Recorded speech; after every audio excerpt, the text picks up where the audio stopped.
Hey guys, check this out. What a beast that is. And it's hiding a few secrets. You may think that that is just a Lamborghini Huracan, but it's not. There's a bit more to it.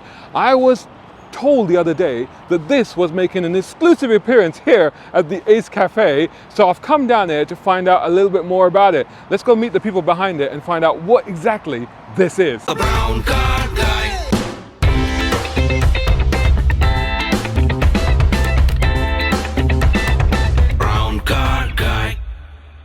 Hello there, how are you doing? What's your name? My name is Fredrik Sørlie. And who are you? Well, yeah, that's an existential question, isn't it?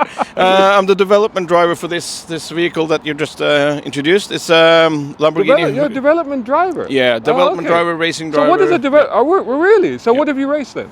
Well, back a long time ago, I used to race here in the UK, actually. So I used to race Formula Ford, single-seaters, that kind of stuff. Never got to Formula 1. Okay. But apparently you raced against a certain very famous driver. Yeah, that's right. Yeah, I did. I raced a few of them, actually. I raced both Mark Webber and Ryan Kartikeyan. Right. And also a few other European drivers. Oh, okay. Yeah, okay. So, yeah. You did quite well against them, you were telling me. Yeah, for a while, yeah, I did. As long as until I ran out of money. Oh, yeah, it's always the case, isn't it? So you went back to Norway, and then what did you do there then? Just hooned around in cars, basically. Yeah, just did some rallying, some drifting. You know, kept like my skills sharp and do different whatever I could afford, basically. And then I got into film and television work. Did some stunt driving, that kind of stuff. Also, you've done stunt driving for anything we would know? Yes. Yeah, we did last couple of years. We've done Mission Impossible. We've done James Bond, John Wick, that kind of stuff. So Mission Impossible, James Bond, and John Wick. But I don't do the actual stunt driving there. I usually drive the camera cars. So my specialty now is driving camera cars, like chase cars, that kind of stuff. Yeah. That's pretty cool. That's an amazing world, isn't it? Yeah, it's we could fantastic. do an entire podcast just on that, but maybe we'll do that another time. But in the meantime, tell us, how did you get involved in this project then? Yeah, it's kind of random. I knew Rodney, who's the owner of the company from earlier. That's Rodney Mullenpour. And we kind of come from the same sort of community, the Gatebil scene in Norway. And he got into this, started building the cars, and he called me up one day and just went, I need a driver for this weekend's race. Are you available? And he's been saying that for like 10 years. Whenever I have a proper car, I'm going to put you in it. I was like, yeah, that's a nice thing to say, you know. But so he's been racing for years. So he's been he's been racing himself a little bit as well. Right. He had some cool cars, like a Japanese GTC car. All right. That kind of stuff. So yeah, he put me in the car. We did really well. That was a standard Super Trofeo, not this one. And we started winning a little bit, and we did one season with the Super Trofeo to sort of get to know the platform, get to know the Huracan. Won the championship, and then so you won the championship. Yeah, we did. Wow. Yeah. So that was really cool. Yeah. For me, that I don't come from money, so getting to race a Lamborghini, it was fantastic. Excellent. And then winning at the top of that was great. And we learned a lot about the car as well. So what year was this? This was 2019. I think. 2019. So 2019 championship, you won that with the Huracan. But that was a stock one. And then they built over the winter. They built a twin turbo version because we have a category in Norway. So we have GT3 cars and that kind of stuff. In Norway, we have GT Plus, which is just basically just like slap some turbos on it and a huge wing and just go as fast as you can. Sky's the limit. Yeah, kind of. Yeah. Oh wow! It's a free-for-all championship. So, awesome. So they built this prototype of this car. Well, it's a slightly different body shape, but they built a prototype twin-turbo Huracan Super Trofeo with a carbon fiber body kit on it. Right. And basically just stripped it down, built it in-house. And we went back the next year, won the championship again. Right. And we raced that for 2 years, and then started thinking, okay, well, the race car seems to work, and it seems to be reliable. This could work on the road. So they started building the street cars then, and yeah. Oh, okay. So is this when Zyrus was set up, or did Zyrus already exist before that? Zyrus existed as a racing team before that. Right. And it's kind of like a soft transition, I would say, from just racing the cars and sort of taking care of the cars, and then started thinking like, okay, well, what can we build in-house? We have the equipment, we have the machines, we have the knowledge. Right. And then they sort of started, well, we can build road cars. And this car behind you, this is a road car. This is called what, the LP1020. This is the LP10. So there's two things. There's two cars that you produce at the moment. Two models. Two models. So we have the LP1200 Strada, which is the GT3 body, like the wide body carbon fiber body kit. It's got a bit more bells and whistles, a bit faster, a bit more power, and this is sort of the slightly less race car version, like more, I mean, I saw the street-friendly. pictures of the 1200 last night, and it's got a very bluff front end. It's much more race car like that one, isn't it? So that's essentially like a race GT3 car, basically. Yeah. But this is something that can be used on the road. Yeah, this is fully road legal, and everything, all the modifications are TÜV certified. So it's been back and forth to Germany. Yeah. They've done all the testing, all the emissions testing, noise levels, radiation, every kind of test you have to do to get everything TÜV approved. So both the Strada, the race car... So what is that? What approval is that? Explain that. It's the German... well, to be honest, I'm not the right person to ask, because I only know it's approved. TÜV is the German sort of... It's a private company, but they do all the testing and stuff for the... Right, so like a type approval sort of thing. Yeah, basically. But it's more sort of focused on individual builds and small numbers, to do. For instance, if you buy a coilover kit for your BMW, if you have the TÜV approval, it's going to be, road legal. Oh, okay. So they go through everything, make sure it's sort of within all the regulations and all that kind of stuff. And then, you were telling me earlier that you took them by surprise a little bit with the cars. Yeah, I think they were a bit. Yeah, I think when they first saw it, they were like, "Why are you here? This is never gonna get approved." But I think they liked the project and they found it interesting, and their job in a way, like they're a company, so they will try to help you as much as they can. Obviously, they have to make sure you're within the regulations, but they will also help you and guide you and tell you what to do. And so that was a great collaboration with them, and they helped us get this street legal. It's amazing. So a lot of people are going to look at this, obviously, and they're just going to say, well, it's a modified Huracan. I mean, it is a Huracan. And you guys take brand new Huracans and then you create this. This one behind you is a prototype, apparently. Yeah, this is the first one. This is the prototype that we're testing here. How many will you build? This is the first one we built of this version. We have the two other ones, the prototypes LP1020 and the Strada 1200. That's already sold. The thing is, when we built the Strada, it just sold immediately, so we never really got to test it that much. We tested it to make sure it worked, but then it got shipped off to Germany. So we're like, okay, we'll start building the next one. And they've just finished this, and they already have 3 on order. And so we're starting now building the second one in Norway as we speak. So it's being torn apart now and built up. So talk us around this car. Tell us what it's got on it and what's been done to it.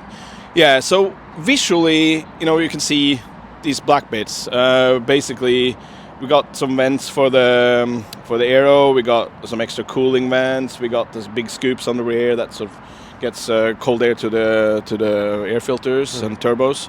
So that's the visual part of it, and this is all going to be carbon fiber on the production model. So this is okay. So on this one it's not, but it will be. So all of these bits here. Yeah, this is actually 3D printed plastic. All right. So it's actually kind of cool. We have a huge 3D printer in house. We can make everything. All right. So all the prototype stuff, obviously, we 3D print first to see if it works, and then we do the carbon fiber versions afterwards. And has it been tested in a wind tunnel, or is it sort of computerized testing? Well, the floor is a GT3 race car floor, so that's already sort of been developed by Lamborghini.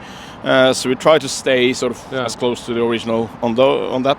The parts that we use that we know works, and then there's been done some computer simulations as we obviously don't have our own wind tunnel. So that's kind of also why we're here now, doing some testing, get some data, because we have load cell sensors on all the dampers, so we can sort of read the aero data when we get back to the workshop.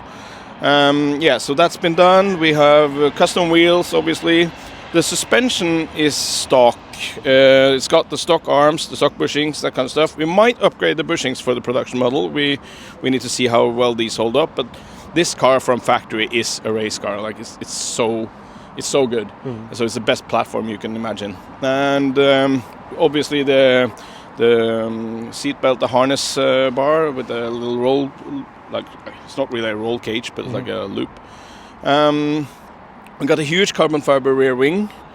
We got the twin turbo kit. You can kind of see it through there, I think. This thing is really massive. Yeah. I mean, this is a picnic table right here, isn't it? The funny thing is, this is a small one. Oh, really? So on the race car, we have an extra piece here as well. So it's massive. Yeah. Right. But we think it's probably causing a bit too much drag, so we want to try and reduce that a little bit. So we made a smaller one.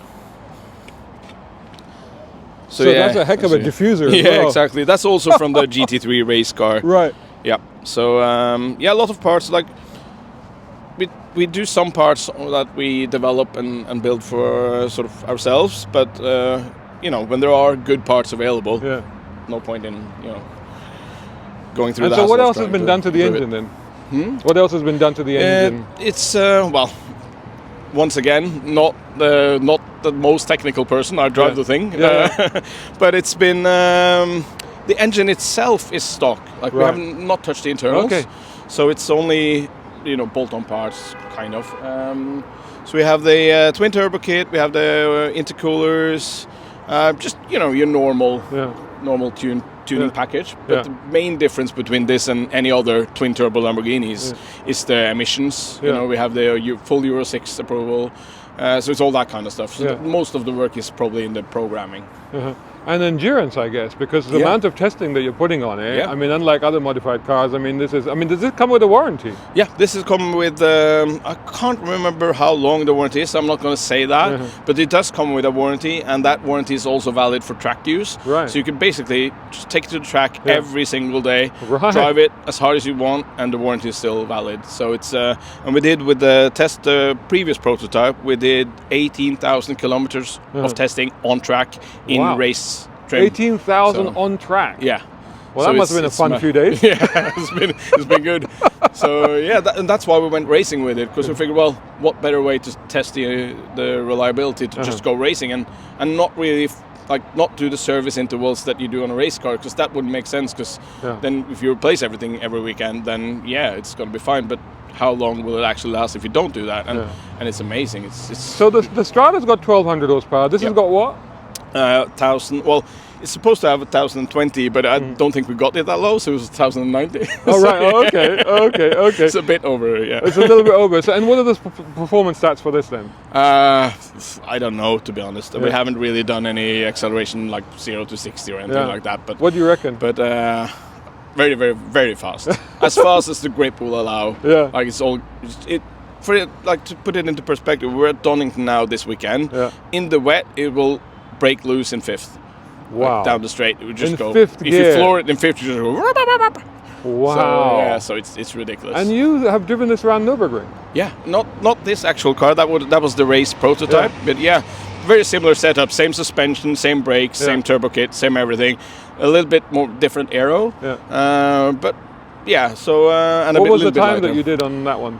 We didn't do a record attempt per se. We went to a track day. So in traffic, we did a 6:48 full lap, which is all right. That's not bad. No, it's not bad. And the video's online apparently. Yeah, the video's online. You passed a bunch of Porsches apparently. Yeah, you can search for the Zyrus LP1020 Nürburgring, and the video is put up by Auto Addiction, so you can find it there, and you will see that's the carbon fiber fiber prototype. Looks a bit different, but performance-wise, it should be reasonably similar. And that's you driving on that? That's me driving, yeah. So in terms of driving, I mean, how is it compared to, say, a regular Huracan? I mean, if a Huracan owner decided that they wanted one of these, I mean, is it something they could take to work and, take home and stuff like that? I would say so, yes. We've driven this a little bit on the road. On the Strada, we did a proper road test for a few days. And I would say driving around town, driving to work, it's like a normal Huracan. It's when you get on track you feel the major difference, and although the Huracan as stock is a fantastic machine both on the road and on the track, I would say on the track there's a massive difference. It's just a lot more stable, a lot more powerful. It's everything. It does everything you want it to do. It's a stock one. You can feel this is a road car. It's great on the track, but it's still it's still a road car. Whereas this kind of does both. So it's very good. But would that be some sort of a compromise in terms of comfort and drivability if you say going touring or going for, say, if you decide to take a holiday in the Alps or something? Yeah, I think it kind of depends on the person. It's a bit individual, like how you define comfort. For me, I would say that the comfort is the same. It's obviously firmer, the suspension, but it also, like the way it handles the bumps and the uneven roads and stuff, it's so subtle, it's so nice. So even if it's firmer, it's not uncomfortable. You know what I mean? You know when you have a car with chopped springs and you kind of bounce around, it's not like that. It will just follow the road.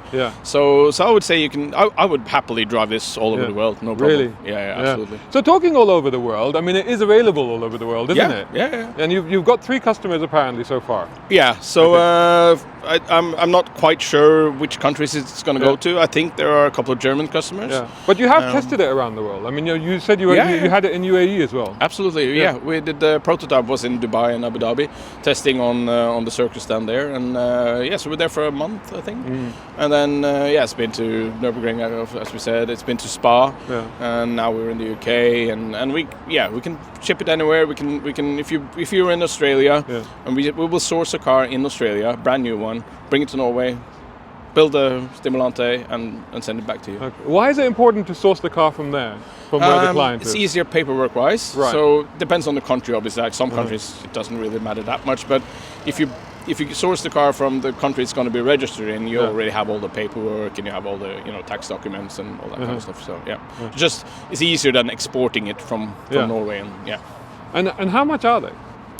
This one, I'm with a pinch of salt. I think this is 650,000 euros. Right. Yeah, but it depends a little bit on spec. You can always spec it to your preference. But that's sort of the. And the Strada, the 1200.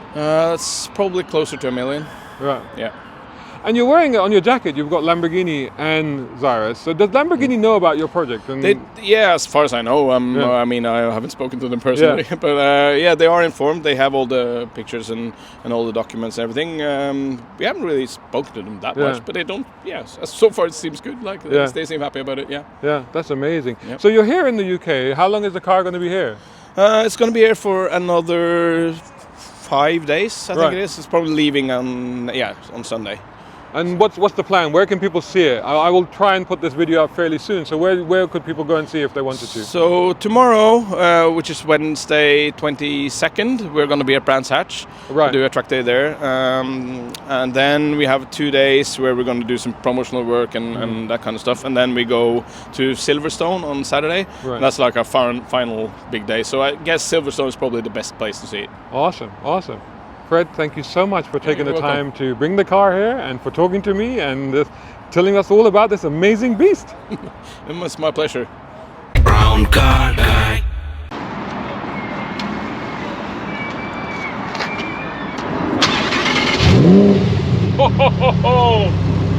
Wow, that's naughty. That's ULEZ friendly right there.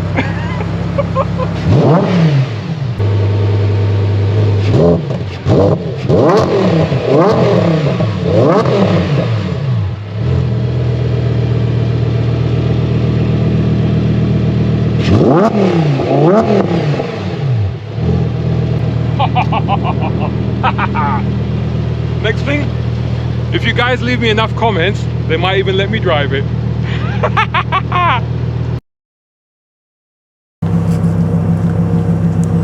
So this one is ULEZ compliant, right? Not that one. Tell you what, fair swap I think. See you guys.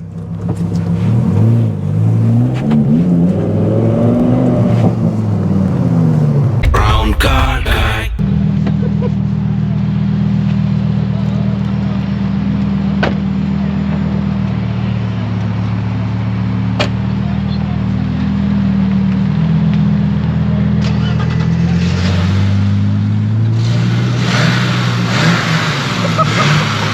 Well, it makes a bit of noise.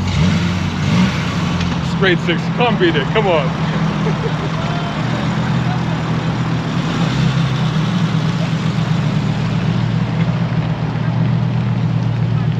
Hope you enjoyed that video. If you did, please hit the like button and share this video as well if you can. And while you're at it, check out these guys who also sponsor my content. I am deeply grateful to them because it helps me to buy new equipment, put fuel in the cars, and yes, buy a cup of coffee.